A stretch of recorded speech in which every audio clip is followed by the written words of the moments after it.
Prazer, história. Nós vamos falar nesse vídeo um pouquinho sobre os movimentos sindicais no Brasil no começo do século XX, sobre o anarcossindicalismo. Antes da gente entrar no assunto propriamente dito, é importante fazer uma ressalva, retomar a questão dos imigrantes.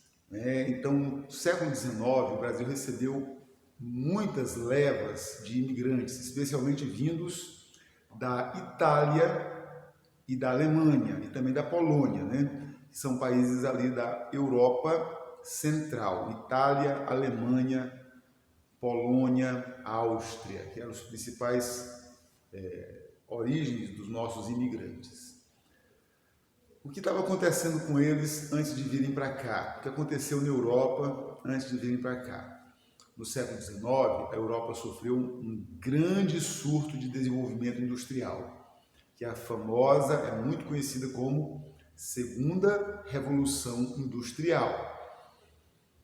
Essa Segunda Revolução Industrial, que acontece no século XIX, tem como origem a grande expansão da agricultura europeia. A agricultura se desenvolveu muito no começo do século XIX e havia muitos alimentos baratos. Esses alimentos baratos acabaram gerando pessoas mais saudáveis. Essas pessoas mais saudáveis morriam menos.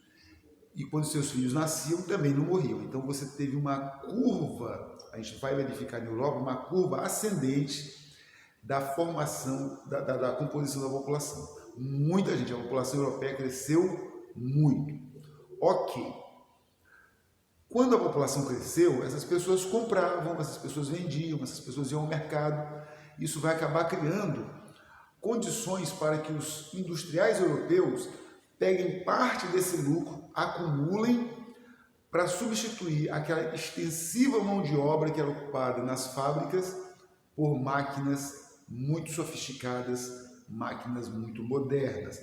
É isso que é a Segunda Revolução Industrial. Então, grande parte desses operários, que antes trabalhavam em verdadeiros mutirões, em fábricas com milhares de pessoas e precaríssimas condições de divisão do trabalho, essas pessoas agora ficam desempregadas. Porque surgem máquinas que sozinhas fazem um trabalho de 300, 500, até 2.000 pessoas, uma única máquina. Qual vai ser o resultado disso? Uma massa imensa de desempregados, de miseráveis, de gente vivendo nas mais precárias condições que você possa imaginar nos arredores das cidades europeias e até mesmo amontoadas nos centros das cidades, morando em esgotos, em barracões abandonados, eirados, puxados de muros, de fábricas e residências. A situação de miséria era muito grande na Europa.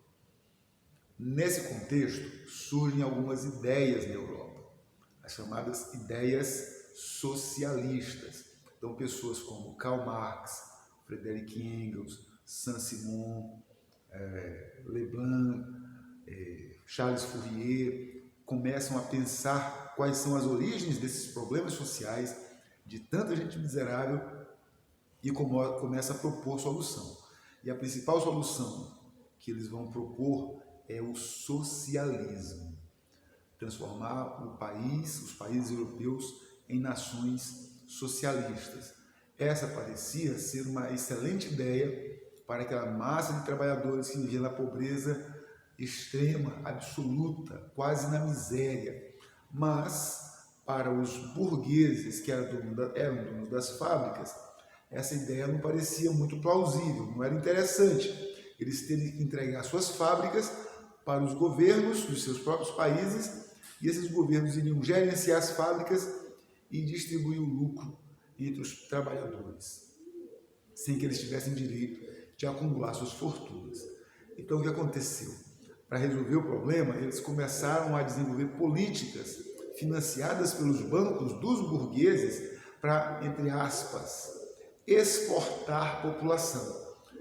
Coincidiu que justamente esse momento acontece na Europa, quando está acontecendo duas coisas na América. Primeiro, o fim da escravidão no Brasil, o processo abolicionista no Brasil, e a chamada Marcha para o oeste nos Estados Unidos. Então, esses dois países, Estados Unidos, Brasil especialmente, mas muitos outros países da América Latina, estão demandando, estão precisando de muita mão de obra. E é isso que essas pessoas vêm fazer para cá. Então, os próprios capitalistas, a própria burguesia europeia começa a financiar empresas de emprego, né?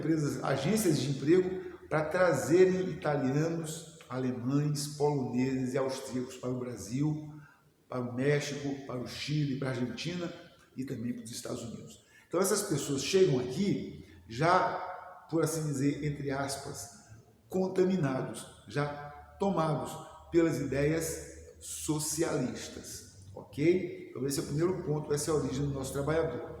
Ele já chega aqui ao Brasil, ou ele é socialista, ou ele é comunista, ou ele é anarquista. Mas as três, anarquismo, comunismo e socialismo, elas são graus de profundidade da mesma coisa que é o socialismo, que é a economia planificada ou economia de Estado, na qual a burguesia, na qual os donos das empresas não têm participação. Muito bem. Então, quando eles chegam no Brasil, se acomodam nos seus devidos trabalhos, né, são acomodados ou no campo ou na cidade, e eles começam a produzir aqui no Brasil. Entretanto, o século XX vai reservar algumas situações interessantes para o Brasil, né? Primeira situação interessante foi o caso da Primeira Guerra Mundial. Estourou na Europa uma guerra terrível, violentíssima, muita destruição, paralisação completa da produção. Isso vai ser uma coisa ruim para todo mundo, né? Resultado, os europeus não conseguiam produzir seus próprios alimentos e passaram a importar alimentos de países subdesenvolvidos, países fora da Europa, como era o caso do Brasil. E o Brasil vendia praticamente toda a sua produção agrícola para as potências europeias que estavam em guerra. Mas essa exportação de alimentos tinha uma consequência no Brasil. É que os alimentos que saíam deixavam um buraco aqui no Brasil. E o preço da comida no Brasil disparou, a chamada inflação de alimentos. Então as pessoas ganhavam pouco nas fábricas em que trabalhavam e não tinham direito sequer de comer, porque o dinheiro não dava para comprar.